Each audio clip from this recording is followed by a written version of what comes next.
When should you prioritize a pawn storm over developing your pieces?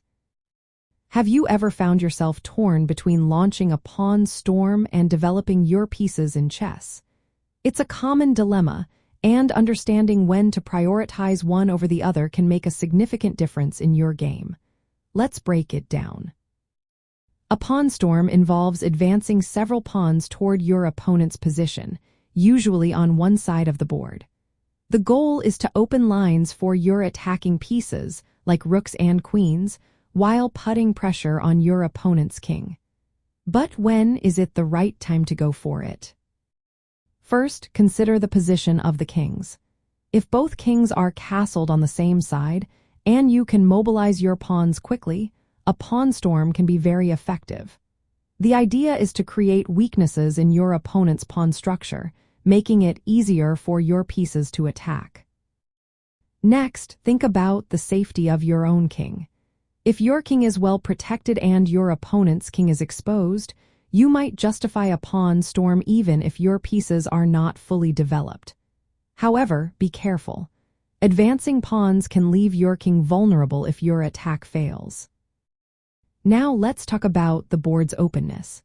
In closed positions, where pawns block the center, a pawn storm can help open lines for your rooks and bishops. In open positions, active piece play is usually more effective, so a pawn storm might not be the best choice. Another factor to consider is your opponent's pawn structure. If they have pawns that are easy to attack, a pawn storm can force them to make concessions. This can create weak squares or open lines for your pieces to exploit. Practical scenarios include when you have a lead in development or a safer king, while your opponent is behind in development or has weaknesses near their king. For instance, in some setups like the King's Indian or Sicilian Dragon, players often use pawn storms to attack the opponent's king after both sides have castled on opposite sides. To sum it up, prioritize a pawn storm when your king is safe, your opponent's king is exposed, the position is closed or semi-closed, and you can create threats quickly.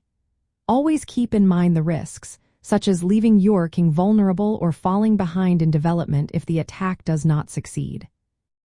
In the context of pawn structure exploitation and king safety, a pawn storm can be a powerful tool.